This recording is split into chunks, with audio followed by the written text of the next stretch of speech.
I should start by saying, playfully known as the Oracle, do not ask me which pill to take. I would say drugs are for mugs. Thank you so much for coming here and giving me your time this morning. Oh, thank you. Is it this one? Awesome. We are living in an attention economy, so I do not underestimate you giving me your attention this morning. Thank you very much. And I'm going to give you mine. So I'm actually going to just dive in immediately into the theme of Crossroads because, oh, 1 second while I work out how to use this. There we go. So in 2010, I definitely came to a crossroads. I had been working as an event producer for, really since I left university. It was great fun. I got to travel the world. I got to sit in the rooms with boards of directors and talk big business. And then I used to be able to be on the floor with the sound technicians, the lighting technicians, drink a lot of beer and swear a lot. I absolutely loved it. To me, it was what life was all about, from the top to the bottom. And I couldn't think of anything better. But when I turned 30, I got up to speak and practice a pitch. And I stood up, went to speak, and no words came out of my mouth. Like no words. I couldn't even think to put a word into my mouth to say it. And I wanted to leave the room, which I sort of slightly realized was the weirdest thing in the world to do because these two people were staring at me, waiting for me to speak. I didn't know whether to sit down. It was like I literally fell into a void, and it was absolutely horrifying. I had no idea what happened. So I came round. I think I said something like, oh, I must have had too much coffee today, blah, and moved on. Anyway, it kept happening repeatedly when I was in rooms. And then one morning I woke up and I was due to go to work, and I could not leave my bed. I broke down. That is the best way I can describe it. And I think this emoji perfectly sums it up. Had no idea what was happening to me. Couldn't leave the house. Too scared to go to the shop. I didn't want to get the change wrong when you have money. God, this is a long time ago when we used to pay with cash. Oh yeah, is that better? Oh, okay, hello. So what did I do? I immediately put a hoodie on. I put my hood up. I got on the bus. I was living in Birmingham at the time. I drove to a bookshop because I thought, I need to fix this. I need to work out what's going on with me. I had been to the doctors. He told me I had chronic anxiety. And I was like, I'm not worried. Like, I'm an Oxford grad. I've been really successful. What the fuck are you talking about? I'm not a worrier. You have chronic anxiety. Oh, okay, fine. Do you want some pills? I was like, not really. Do you want this mental health pamphlet? No, not really. That looks way off brand. So I went to a bookshop, picked up this book, The Mindful Manifesto, How Doing Less and Noticing More Can Help Us Thrive in a Stressed Out World. Doing less? I had spent my whole life being taught to work hard, do more, be productive. If something is wrong, you can work it out, work a bit harder. The concept of doing less was not something that registered with me at all. But by the way, like no designer got harmed in making these slides. So, and I didn't use Canva, and I didn't want to use AI for you guys. So you got this. I sat and I meditated, and I did what the book told me to do. And within probably the third time I did it, and bearing in mind I was only doing it for a couple of minutes at a time, I had this profound realization that I was not my thoughts and my feelings. And there was a place from which I could actually see my thoughts and my feelings. And that immediate separation was absolutely groundbreaking for me. I'm going to play a little animation that will show you what that means. If that doesn't make sense. Ta-da! It's often quite different to how people imagine it to be. Maybe they have an idea it's about stopping thought. I think it's probably because the speakers, we've just had, I think it's the speaker. Can you turn the speaker on? 1 second. Is it on? Oh, cool. Deep breaths in. You can see why I burnt out in events, because it's very, very stressful.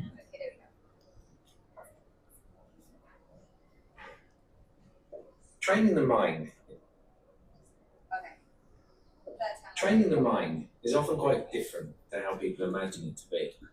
Maybe they have an idea it's about stopping thoughts or eliminating feelings, but the reality is a bit different.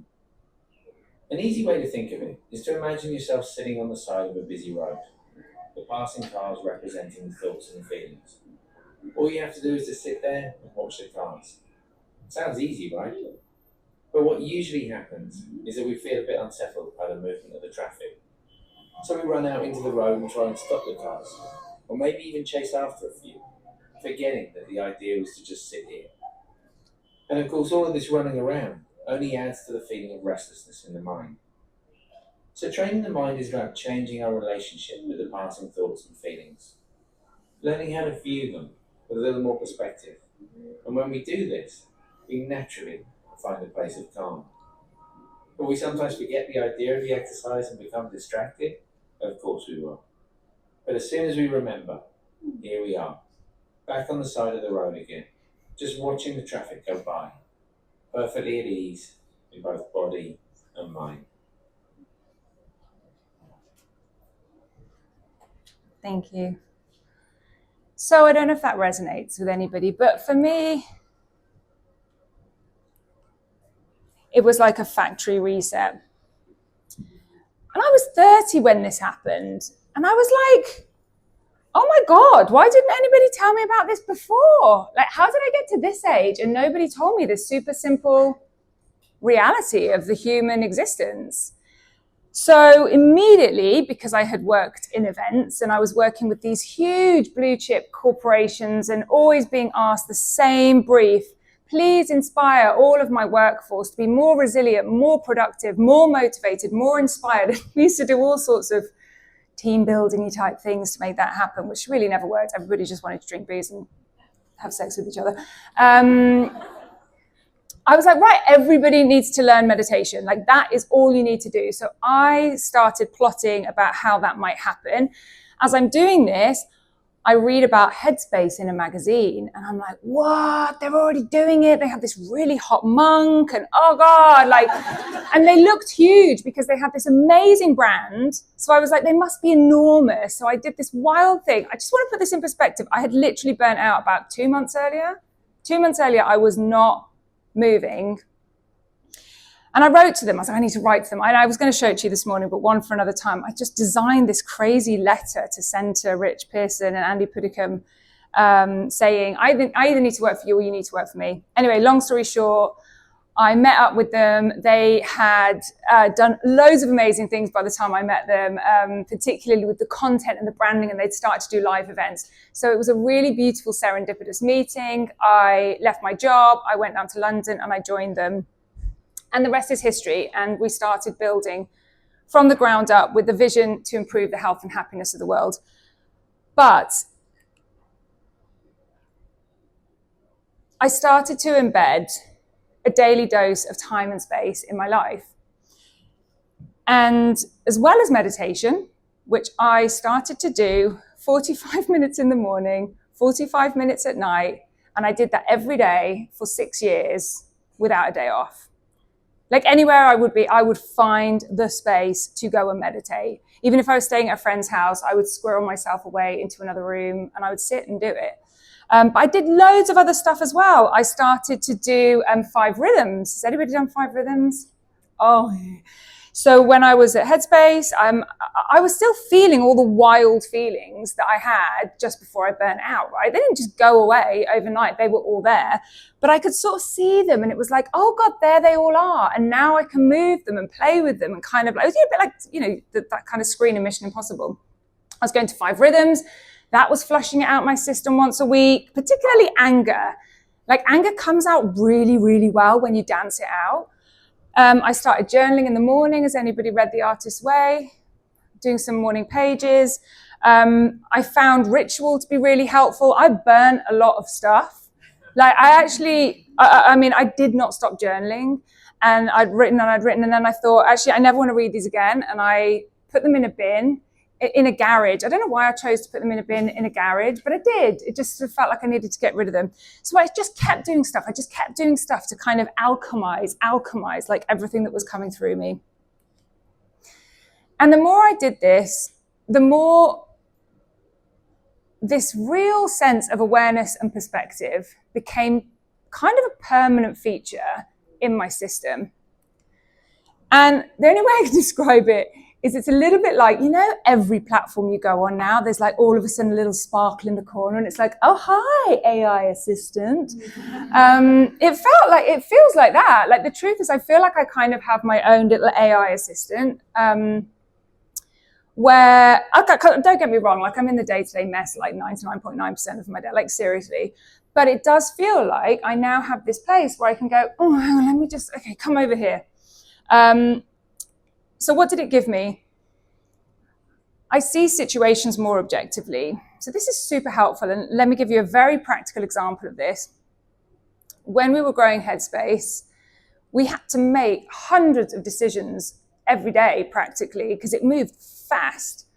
And when you're making those decisions, there is a lot of people involved. There's a lot of egos involved. There's a lot of thoughts and opinions involved. And you have to quite quickly come up with a plan and take a step forward, confidently take a step forward, right? And so what I found was happening is when we were in meetings, I felt really able to kind of step back and see all the data points flying around, not only the data points, but the human data points. You know, why might somebody be suggesting that? Is that based on how I know they tend to lean or what have you? So it just really made decision-making a lot more objective. More ideas, more insight, more intuition. And Andy and Rich used to speak about this a lot. Ideas would just pop up. You know, and when we think about creativity and originality, it doesn't happen when you're thinking too hard, right?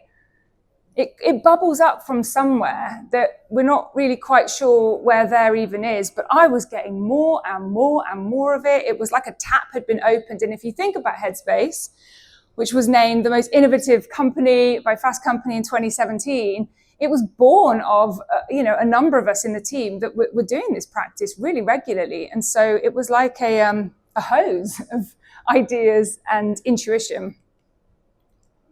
This one I loved the most, the buffer zone between stimulus and response. I'll give you two hard examples of this. When I started meditating, I gave up alcohol. I actually swapped alcohol for massage once a week. I was like, okay, I'm going to give up alcohol and what I would spend on wine per week, I'm going to have a massage. It was lovely. But I also smoked rollies and I liked smoking rollies, you know? I was like, yeah, I quite like it. But one day I sat down and I rolled up a rollie and I went to put it in my mouth and I was like, this piece of paper with this stuff in it, like, do I really?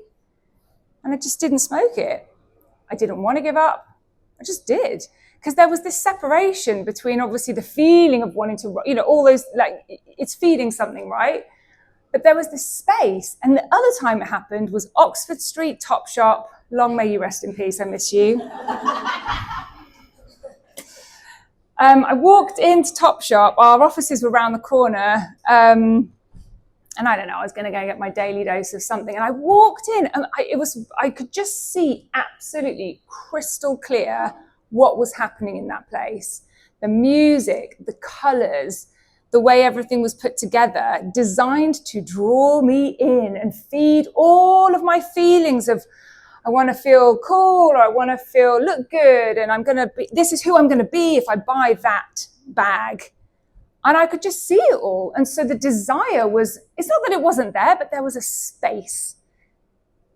I can't remember if I bought anything or not that day, but I was just having these, another one, a woman bumped into me in a shop and I obviously annoyed her. I didn't realize. And she came back and shouted in my face like this, you, rah, rah, rah, rah, rah. And I was like, whoa, I had all the feelings. Like, I am an animal. I had the feelings. And I was like, lots of feelings. By the time I went to walk out the shop, they'd gone. And I was like, I was going to go back to the office and gossip about that with Maria, but I actually don't feel like I want to do that anymore. Amazing. Understand other people with far more nuance. This is exceptionally helpful in my job as a coach. I'm not going to lie, when I'm chatting with my clients, I know what's going on. And then my job is to just help them know what's going on. And I use a coach, by the way. It's actually really easy to do it for other people. It's still harder to do it for yourself. You need that mirror. But I appear to develop a sense of being able to understand people with far more nuance. My husband hates it. but my clients love it. Resilience. Struggles are temporary and part of a larger context. That does not mean I don't struggle, and that does not mean that some struggles last a really, really long time. I lost my dad 5 years ago. Sunday is the anniversary. And that is still a struggle. Like, grief isn't quick. So when I say it's temporary, it's not that it like comes and then it goes really, really quickly. But I do know that it is a feeling and an experience, and that it does change over time. So again, I just seem to find this space in this place from which everything became a bit more bearable. And the final one, ordinary moments became vivid and meaningful. And this was the most profound. When I walked into this office today, those trees nearly made me cry. Just seeing these incredible expressions of life bowled me over. I didn't do that before all of this. I just waltzed down the road, be thinking about whatever the hell I was thinking of. All of a sudden, I was noticing things. The sun that shot through near the box park as I was walking here today bowled me over. And having these moments of awe and being bowled over like that in my day is profoundly gorgeous. I was starting to feel connected to something bigger than me. I'll come on to something a little bit later. Lots of names, lots of different ways. But I highly recommend you find your version of that, whatever that is. There's so many ways to get it. Now, we are all getting connected to something bigger than us. And it's a place where you can go and ask questions and get answers or a response. But my question is, even if you get given an answer and it goes into your head, how do you actually then get that down into your bones? Like, how do you get that thing that went into your head down into your blood? Now, that might sound weird, like obviously scientifically, is it actually getting into your bones? But do you know what I mean when it's like in your bones rather than just in your head? So thank you, AI. You will provide us all with a lot of stuff for our head. But I believe the most important and valuable thing actually in this day and age is to get that down into your bones. And there are so many ways you can do that. Oh, you can't see the text, but it says a microdose of time and space. Move over, Katy Perry. I'm going to take you to space. You don't have to wear a blue jumpsuit, don't worry. If you don't mind, I'm going to play today with you all. I'm going to do something. So this is something I do with my clients a lot. It's a visualization. It's very simple. You have to do nothing. You just sit there and you're going to close your eyes. I'm going to say some stuff. And I have absolutely no idea what it'll do for you, whether it'll do something, whether it will do nothing. We are all human animals. We are all incredibly different. But the idea is to basically look at hacking a bit of wisdom, a bit of inner wisdom for you, a little tiny hack and a dose this morning here in London. So if you're ready, I'm going to take a sip of water. Just get comfortable, however you want to get comfortable.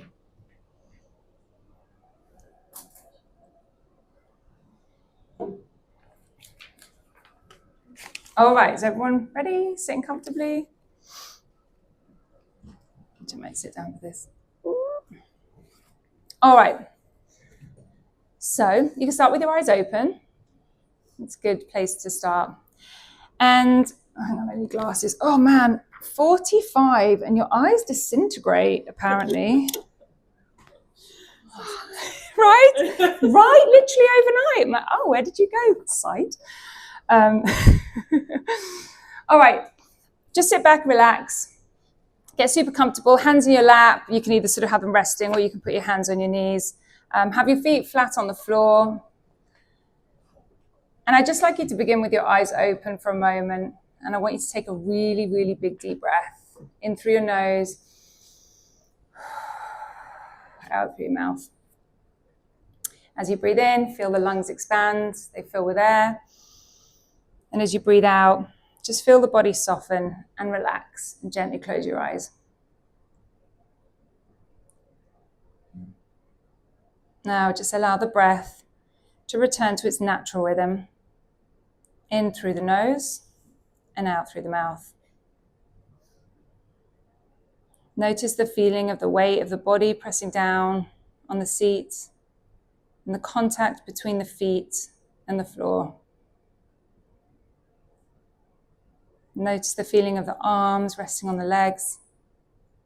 Notice any sounds you can hear, either inside the room or outside the room. Just notice them and let them pass. Then I want you to come back to your breath, breathing in and breathing out. And every time you breathe out, I want you to imagine yourself getting more and more relaxed and just feeling more peaceful.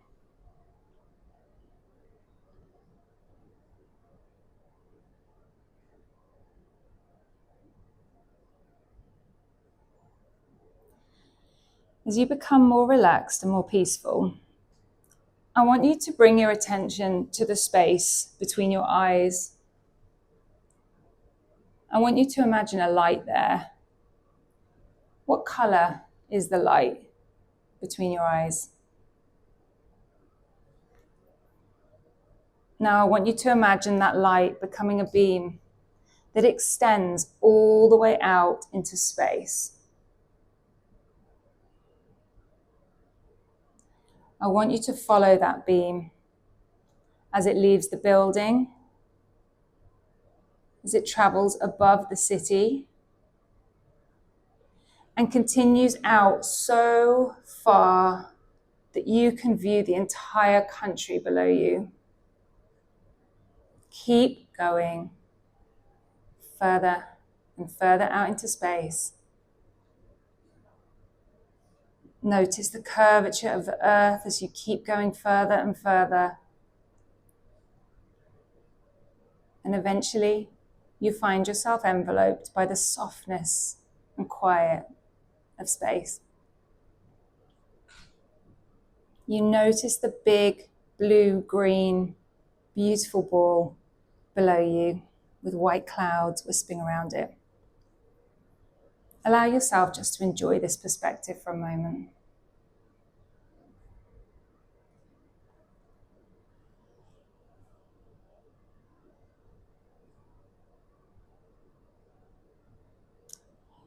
Now notice another beam of light very near to you, but a different color from the one you followed into outer space.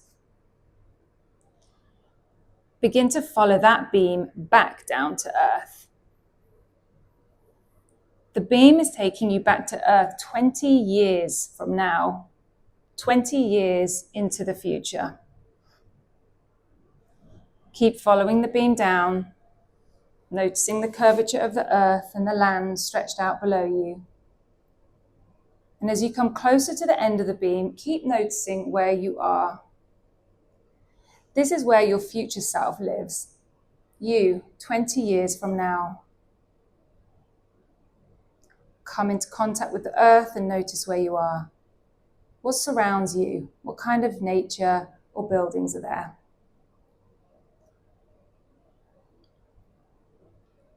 Now move to the home of your future self. What does it look like? What kind of landscape does it have? Trees, flowers, what kind? Just get a sense of this place.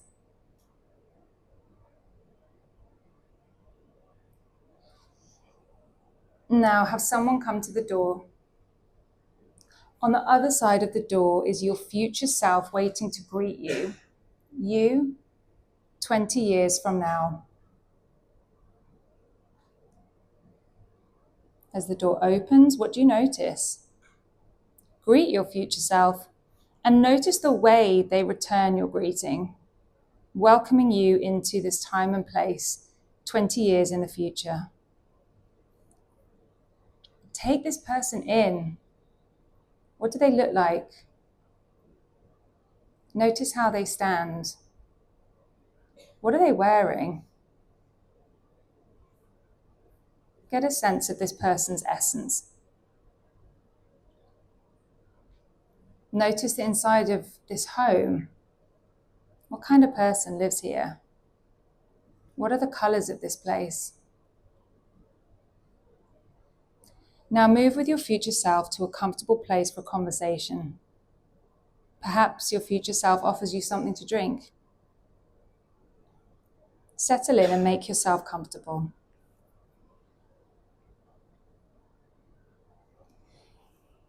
Now, ask your future self some questions.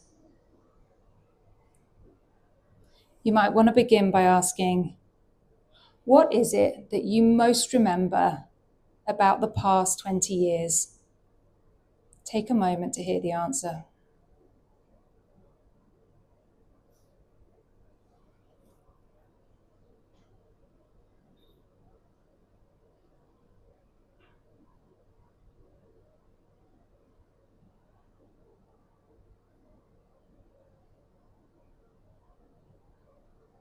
Now ask your future self the following question.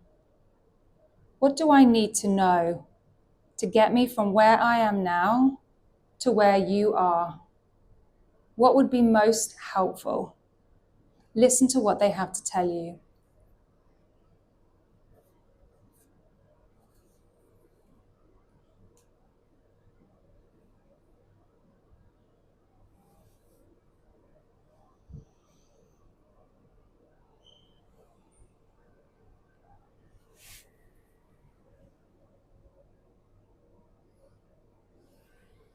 Now take a moment to ask your future self your own questions. What question would you like to ask them?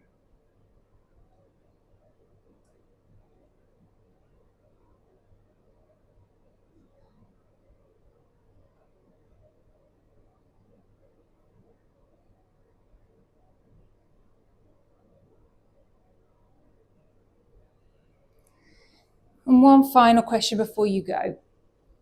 What name, other than your first name, are you called by? It could be a metaphor or a symbol of your essence. What is this name?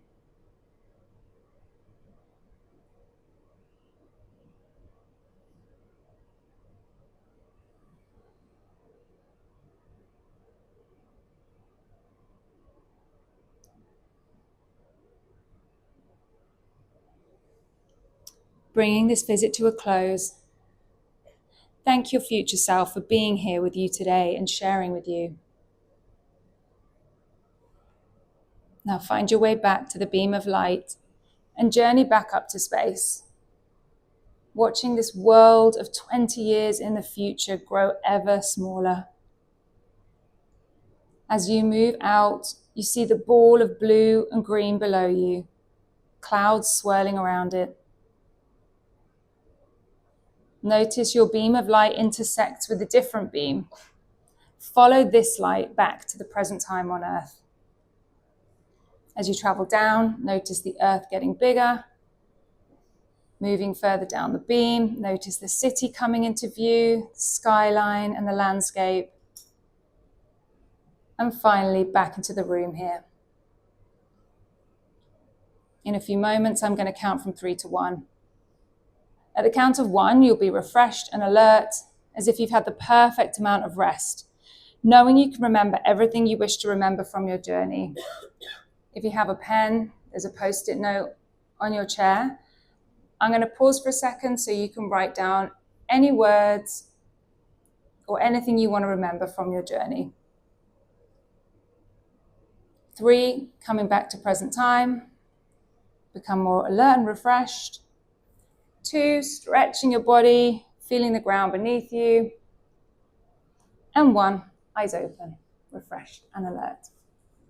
And if you want to scribble anything down, feel free. If there's nothing, do nothing.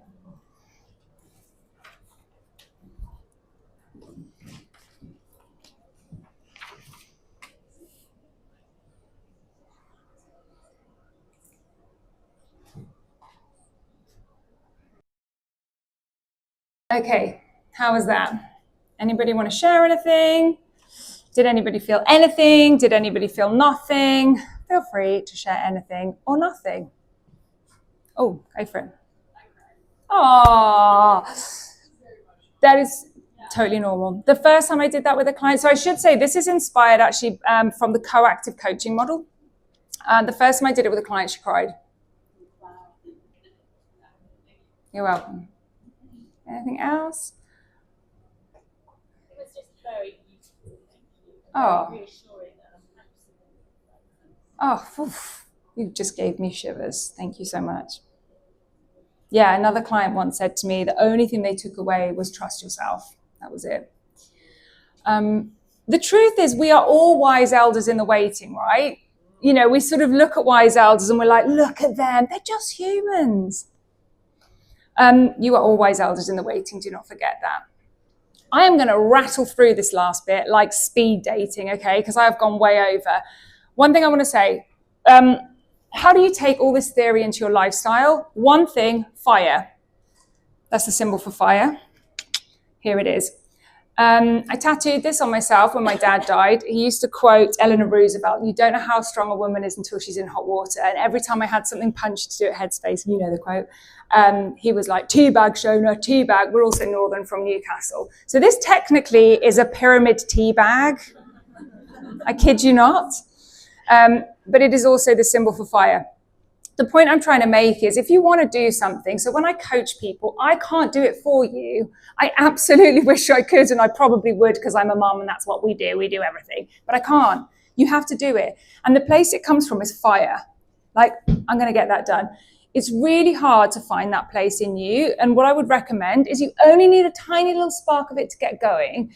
If you want to embed something into your life, just do a tiny thing. I'm going to give you mine. Exercise. I have not exercised since I had kids 9 years ago.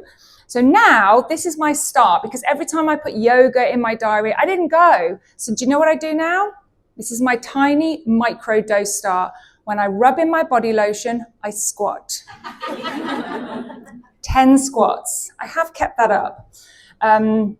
Microdose, but microdose yourself with a little spark of fire. Otherwise, it's not going to go anywhere. This is now creative speed dating. Victoria wanted me to share some projects I've been working on since I left Headspace.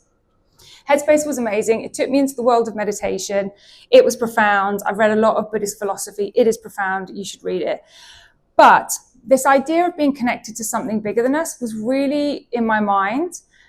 And I read a book called Beyond Religion by the Dalai Lama, which talks about ethics for a whole world. How do we create values and ethics for a whole world now we are intimately connected via the World Wide Web and international travel and everything else? I started thinking about it. I read a book called Moon Moon, definitely check it out. Profound book about how we've disconnected from the moon and the cycles of nature and ancient traditions of being connected to nature and the fact that we are part of the universe. We are not separate from nature. We are nature, period. I came up with this idea called Moon Phone. It was a creative idea. I worked with some amazing creatives on it. It then morphed into something else, which I'll come on to. But the whole point was really getting us to connect into the overview effect on a daily basis. And the overview effect, if you've never heard of it, is something the astronauts feel when they went up to space. And here's a quote from Alan Shepard, who was an Apollo 14 astronaut. If somebody had said before the flight, are you going to get carried away looking at the Earth from the moon? I would have said, no, no way. But yet when I first looked back at the Earth standing on the moon, I cried. In 2020, I came across this phenomenal group of women called the Council of the 13 Indigenous Grandmothers. And what was profoundly inspiring about these women, they were from different places, different cultures, different belief systems, yet they all connected over the same principle and reality that we are nature. You should check out this book. I partnered with an incredible woman called Marisol Villanueva, and she pulled together this book called Grandmother's Wisdom.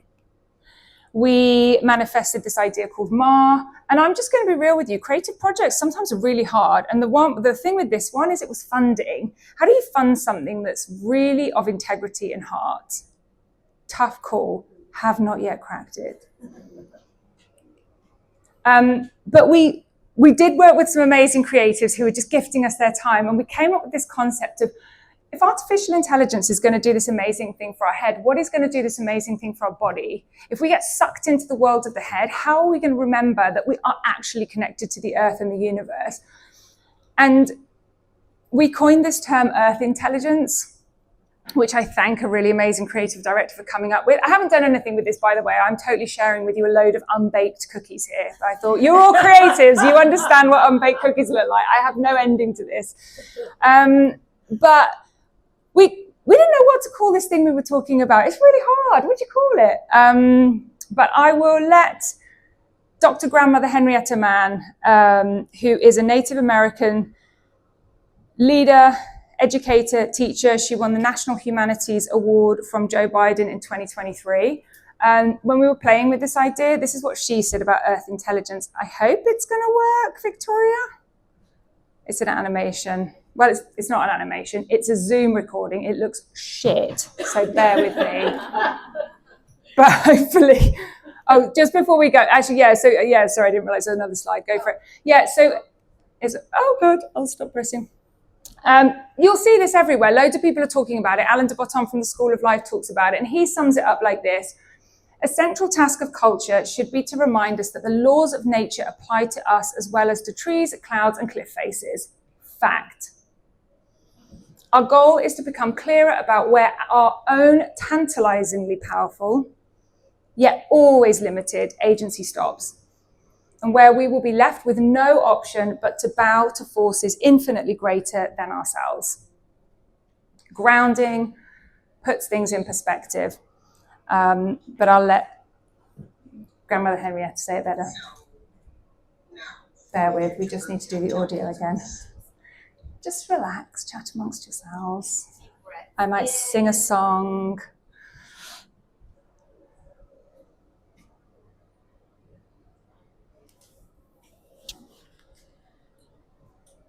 So now we get to Earth Intelligence.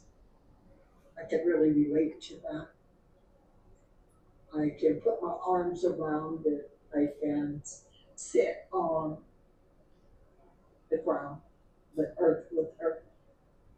I can be reassured. I know that we all have this mother that loves us and has loved us for all time and has never abandoned us. That she is here and she continues to teach us our values, our beliefs about being compassionate, about being loving, about being a good human being, to feel safe.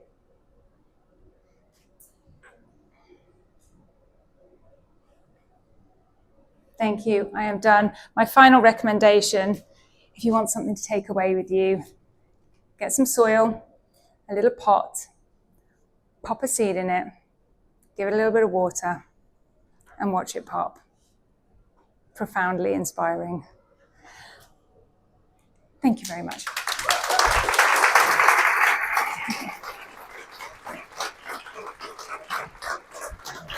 Everybody. Thank you.